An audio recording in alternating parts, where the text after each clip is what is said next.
Hello there, ladies and gentlemen, and welcome. So, we have the mighty music of the Empire there, as we are going to be doing once again a State of the Empire video. Now, it seems like you guys did enjoy the last one, so I've decided to actually go over the actual theatre objectives in China, really what the plan is regarding China.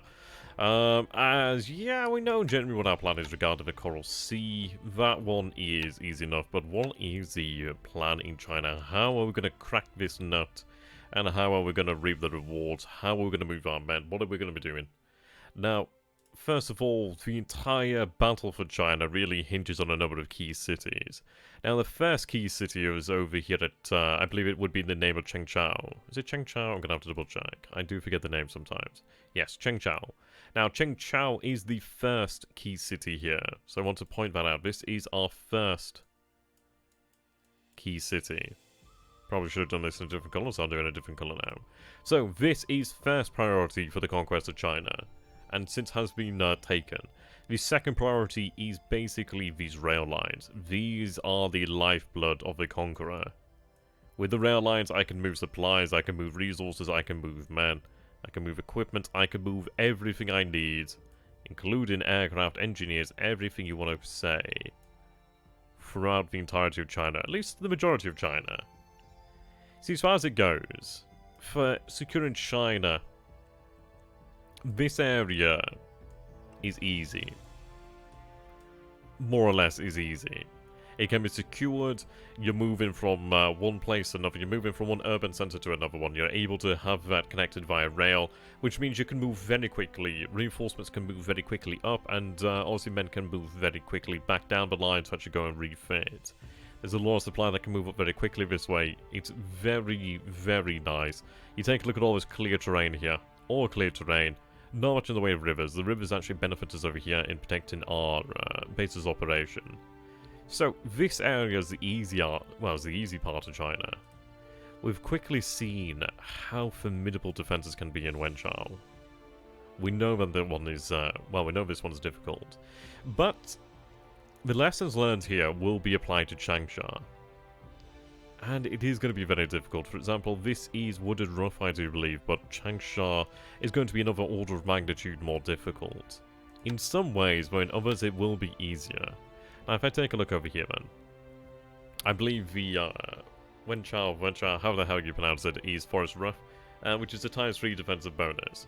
Now, Changsha is either urban light or urban heavy. Ideally it is urban light, but let's try and get an idea there. Okay, so that looks like an urban L. Well, urban light or UI. I'm trying to see if I can get an idea of like where. Sometimes it's a little bit hard to see on this game, isn't it? Okay, I think that's urban heavy. Let's see. It looks like a UI. I don't know whether that means urban light. Right, so there we go. We can actually see that is urban heavy. And that's the city of Los Angeles. Okay, right. So if we're operating on the assumption that Changsha is urban light, he does have a ×2 modifier there. The good news is infantry, basically everything moves through there. Far easier, yeah, there we go, UI, so it's urban light. Well, that's good, that's made our life a lot easier. So it's only ×2 now. I don't know what level of fortification he may have. We'll go ahead and take a look at our combat reports. If we did, I might have bombarded it in this following turn, in last turn. Alright, there's Rabal, Wenchao. Okay, the opening battle of Changsha. So, I don't get a sense of his fortifications. He will have fortifications. He has the assault value then of 2485. Now, he does have a formidable defending force, but there's no way in hell he has that much firepower. I really sincerely doubt that. He has only 90,000 men, 416 guns. He's got a lot of fortifications. I'm going to say level 2 at minimum. Maybe level 3, level 4, maybe higher, but I don't know. I think at least level 2, so we're going to assume at least level 2 fortifications. So, the way we tackle Changsha is actually in some ways reminiscent of how we will tackle Wenchao. Now, Wenchao is an interesting nut. We have had a difficult time there due to the fact that I did have a division mauled. I was trying to take it too early too quickly. We've got to be patient. And battles like this do teach us that. They do teach us the key to take in even more fortified positions. It's basically, you've got to be patient, you've got to bide your time. There's no need for me to rush here. Sure, it would free up a few divisions and some extra men, but at the end of the day, it will fall when it is ready. So how do we take an urban centre? In some ways it is easier to take this city here than it is to take this one. The reason being, it's not too far out from our own bases of supply. It's a shame that we don't have access to the rail network. But this area, I mean, if we take a look over here then. So we do have clear terrain, we have wooded terrain, well, woods, we have wood rough, forested rough terrain. So it's not the best area to work with, but it is something we can work with. The beauty is, though, Changsha is in a unique position. Like over here at Chengchao, had we gone the direct way, we would have had to move across the river and assault there. Now, I was able to bypass him and flank the city and attack the city on the clear terrain. Now, it isn't going to be as easy to attack the city due to the fact of the urban, but I do not need to worry about the rivers. Now, what I'm going to try to do here, then, is if I could try to build up the amount of men I have here, I don't know what I might be able to do to stop this force. It might trigger an assault. It might trigger a shock attack if I can't have enough men here. I sincerely doubt it. I imagine he's still got his lines open. If I take a look over here then, so if we press W. Okay, he still commands the road. So his forces should be able to move through there without taking a shock attack. But the good news is here, is this works so well for me. As far as it goes, you guys might be thinking, okay, well, he's moving additional reinforcements. If it's Chinese, it's going to be at least in the number of thousands. That's good for us, guys. That is good for us. This is good for the Empire. The more men he throws into Changsha, the better for us. We have the ability here to potentially deliver a crippling blow to the Chinese armies. This area is the key to China. Chengchao is the key to northern China. Changsha is the key to southern China. Once it falls, it becomes a very different game. Now, he does have the benefit then of having a few bases behind the lines across the river. But the thing is, if he's moving men from those bases to Changsha, they're crossing onto my side of the river. And the thing is, I'm going to be bringing a lot of firepower to bear here. These forces are getting ready at the moment, but you take a look over here, man. I think I don't know what he assumes I have, but he does have this to contemplate as well. Whereas they have forces that will be remaining. But we're going to have a couple thousand assault value making its way down the rail lines within about a week or two. Within a week to 2 weeks, we will have another 3,000 or so assault value making its way down here to Changsha. So the more men he pours in now, the better. I'm hoping against hope that he assumes that this force here is that force from the north. We don't know how much he knows about the area. Well, I don't know how much he knows about Japanese forces in China. So I'm hoping very little. Now, I don't know if he knows about these forces. I'm going to assume so due to the fact he has aircraft here. Obviously he knows about these men, probably these men. I'm going to say he probably knows about the vast majority of our positions here. I've got to assume he knows about it, because if I assume he doesn't know about it and he in fact does, then yeah, that is very bad. What I'm trying to do here then is I do have a force making its way up over here. These men are moving to reinforce this position here. What I'm going to be doing then is moving men here. And I'm going to be looking to try and make a cross in here somewhere. Perhaps we cross to this position here. It would take a very long time and it would be quite dangerous, as if I failed we would be cut off. But it could be attempted. The thing is, if he continues to move men into the city of Changsha, especially as I have a huge amount of reserves that are going to be coming down to the city in the near future, within a week to 2 weeks, if indeed the city still stands, that's fine by me. I don't need to rush the battle of Changsha. I need to force him. I need to make him want to throw more men into this battle, because ultimately this is going to benefit us. The ability here that we have is the fact that if I can force him to throw more men into what will be the Stalingrad. I don't know if this is the Yangtze River, but I believe there's a famous book by the name of Stalingrad on the Yangtze. And this is in fact going to be the Chinese Stalingrad here. This is going to be the Stalingrad in the east, basically. Well, the further east. Much further east, but it is going to be the Stalingrad here. Now, the beauty is, once we do take the city, it is definitely ours. But I do have supplies nearby. We have that rail line nearby, which is invaluable. But it's not... The city is the key. But it is not only on the city that my plans rely upon. What I'm hoping will happen here is, depending on what the garrison strength is like here, is it will keep these troops pinned. Well, it's either going to keep them pinned, or his men are going to become skittish and move over here to reinforce the Battle of Changsha. It depends on what he really classes as required. So what we'll be looking towards doing then is I might look towards... let's take a look over here then. Okay. Now there is a way through here. I could march between the bases. Obviously this is very dangerous. We could potentially even march up and around here. What I need to do is breach this line. If I can make it to the other side of the river, his positions become suddenly not as formidable as they once were. Now, another way round this is, let's take a look. Because this line here, I'm going to draw in yellow. The main line of Chinese resistance is here. That is where his resistance is. Now, Changsha is vulnerable beyond belief due to the fact that we don't have to cross a river to get to it. It's vulnerable. And the beauty is, once I do take that, that does give me another rail line. And once we take this, that's a rail line. Once I take this, that's a rail line. And this is all connected. So then it becomes quite difficult for him, due to the fact that once these centers fall here, his reinforcements are going to be all the way over here at Chongqing, or potentially elsewhere. But primarily his forces are going to be over here at Chongqing when they do return, or his reserves. We know he has a large Chinese army in these cities over here. But what the hell do they matter when the battle for China is here? They don't, do they? But due to the fact that I do have a rail line here, I'm able to move reinforcements and reserves very quickly up and down the line. Of course, this line can be cut, but as far as we can see here at the moment, he's not interested in doing so.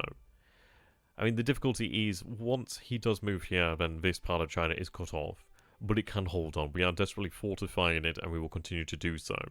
But if he moves into this area, then of course I can move forces to react to that and defeat him in detail, really. But this is where the fight is. I've got to force him to throw more men and reserves in here. So it might be that we just keep on bombarding, wait for our reserves to arrive, but keep on bombarding, keep on trying to draw more Chinese into here. Because the thing is, he's going to throw men into here, but the thing is, they're not going to be able to escape too easily. But what I need to do is I need to find a way to breach this line. I either need to breach it through here, I need to either breach it by taking the city, or I need to find a way through here, potentially down here. I do want to take the base of Nanning. I think what we may do here then is actually have this division begin to make its way down here, link up with the mixed brigade, and take the city of Nanning. Because that would give me the ability then to potentially cross the river over here, and potentially make a crossing to the north of the city over here. And then, by which time I'm going to be able to have more reserves over here. I'm looking towards bringing potentially different forces. We might have them transported via naval assets further to the southern coast. Maybe up to Canton, maybe up to potentially one of these bases here. Depends if they have a port. Does this city have a port? It doesn't have a port, that's unfortunate. But Canton has a port, so at least I could move forces to Canton and offload them at Canton. But yeah, I'm going to be looking towards breaching this line here and breaching this line here. What I want to do then is place the weight against Changsha, but this is where the actual deathly blow will come.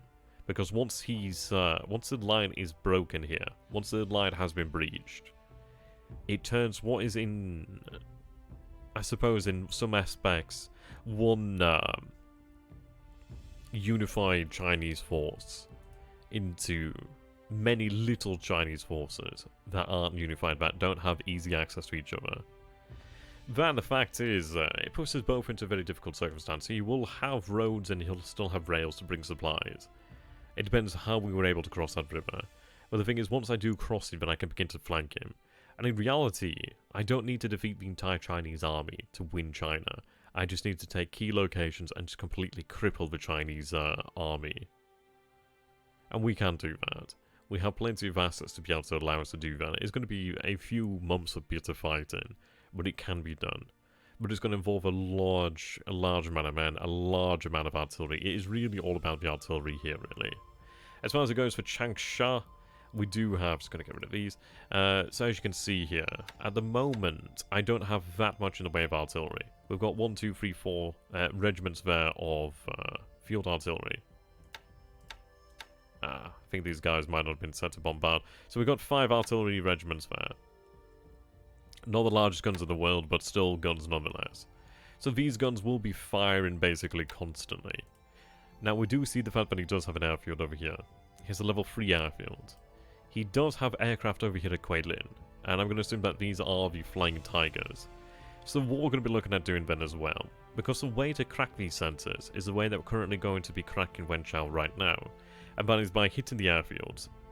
If you hit the airfield, you do have the ability to hit the airfield supply, so basically the air base's supply, which is supply drawn from the actual city or the base's supply in general. So what we'll do then is we'll keep on hitting the airfields until it's completely wiped out. And then what we do there is with our air powers we start hitting the ground forces. Because what you've done there basically is you've hit their supply and then you start hitting the men. It is going to be interesting. Ideally I will be able to cut Changsha off, but we'll have to see what we can do.